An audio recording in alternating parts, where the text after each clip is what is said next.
Quand il pense, l'amour que Hancock éprouve pour Luffy, il est parfaitement logique.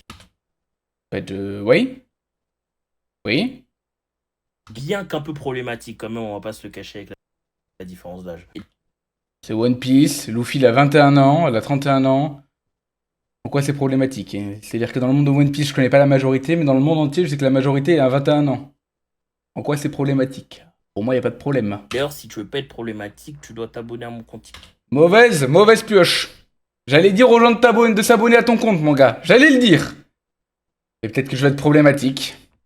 Allez vous abonner en vrai de vrai. TikTok, vas-y. Parce qu'en vrai, à l'origine, Hancock et ses sœurs, elles étaient sur le bateau des Kuja quand elles étaient petites. Elles se sont fait attraper par des marchands d'esclaves, puis ont été vendues au dragon céleste. Ouais, comme beaucoup de gens en vrai. Et elles ont mangé les fruits de démons là-bas aussi. Là-bas, elles ont subi les pires horreurs. On les a forcées à bouffer des fruits du démon et on leur a sûrement fait bien pire. On est sur TikTok, je peux Ouais. En vrai, il y a un monde où c'est vrai. pas en parler, mais vous voyez ce que je Il y a un veux monde où c'est vrai. dire. Finir, on les a marqués à vie. Pour rappel, la mère de Ginny, la mère de Bonnie.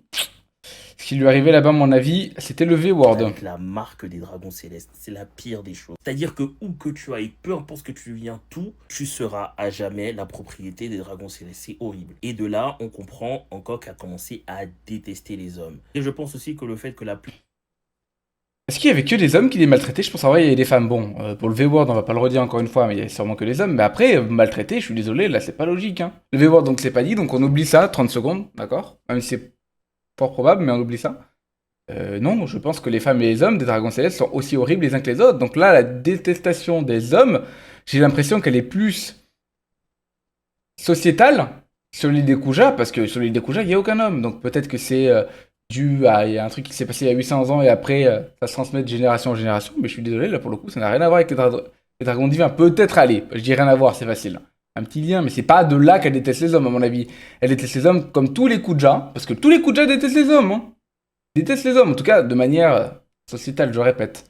Ce qui fait que toutes les Kujan n'ont pas été esclaves de dragons, tu vois. Donc non, mauvais argument, je pense. Quoi, la plupart non. Tous soient en chien quand ils la voient. Ça allait pas avoir du respect. Oui, ça aussi, c'est sûr qu'à chaque fois qu'elle se balade et qu'il y a des mecs qui sont prêts à tout faire pour elle, ça doit être lourd, tu vois. Et là, elle rencontre Luffy. Un homme qui déjà n'est pas en chien quand il la voit. Et même quand il la voit, voilà. Et c'est une performance, ça, quand même. Mais surtout, un homme qui a osé frapper un dragon céleste. Un homme qui a osé se lever contre ce système devant lequel même les plus puissants, ça dépend des puissants, Luffy, c'est l'insoumis qui a refusé le système, qui a opprimé Hancock. Et c'est en ça que c'est beau. Donc derrière son côté un peu groupé pour Luffy, se cache une réelle admiration et une réelle reconnaissance de Hancock. Bon, on le savait ça en vrai de vrai. Mais il y a quand même des choses intéressantes. J'ai quand même débunk certaines choses.